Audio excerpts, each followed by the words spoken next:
According to NASA, we're going to face a 100-year-long drought. A drought more devastating than the 1930 Dust Bowl that forced America to plunge into crisis and left millions of people without the basics of life, like water and food.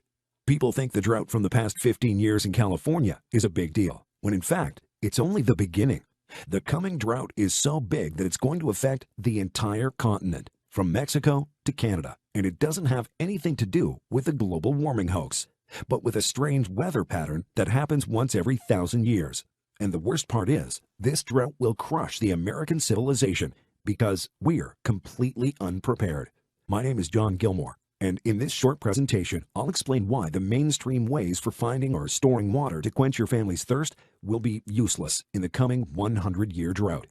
Why relying on them will actually make you vulnerable and dependent on FEMA, the government, or greedy water suppliers. And even worse, they put a big bullseye on your house, making you the best target for looters that will kill for a sip of water.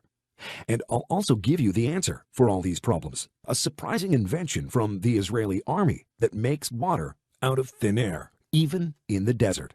A portable water generator that gives up to 50 gallons of water per day. It doesn't matter if all the wells are dried out or if you live in the desert where it's so dry that even all the cactus has died. This method makes you truly independent. You'll never have to rely on a water well that might dry out soon, or on rain harvesting, if you're lucky enough to have rain, and if you live in one of the states where it's not banned yet. So stick with me, because you're about to find out how to tap into nature's secret water reservoir. Right before I got the chance to discover this miraculous solution, I almost died. Like I said, my name is John Gilmore. You might know me from Survivopedia.com. I'm a writer and an editor there. People usually seek my advice because I'm specialized in wilderness survival, and because I spent almost 2 decades studying every last type of survival situation. I try to help everyone I can, giving them practical, safe guidelines that would actually make a difference in survival scenarios. Perhaps even more important, I'm a proud father and husband, and I strive to make a positive mark in this world. I live on a small farm close to Arizona with my wife and my 14-year-old son, and we're self-sufficient people. We grow our own food and built our own house. We even dug our own well to have all the water we needed. Little did we know this drought was going to hit us so hard. 2 years ago, our well completely dried out. Each year, the water level in our well seemed to be dropping, and last year, it finally gave up on us. We didn't really panic because we had stockpiled a water supply of about 500 gallons. We knew it should last us long enough till we could dig a new well. A couple of nights after we applied for a new well, I heard some noises outside the house. I grabbed my rifle and rushed out to see what it was.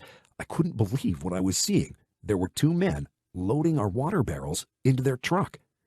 They didn't try to come in. They weren't looking for money or electronics. They were stealing the water we relied on for our survival. I felt a rush of rage and anger building inside me.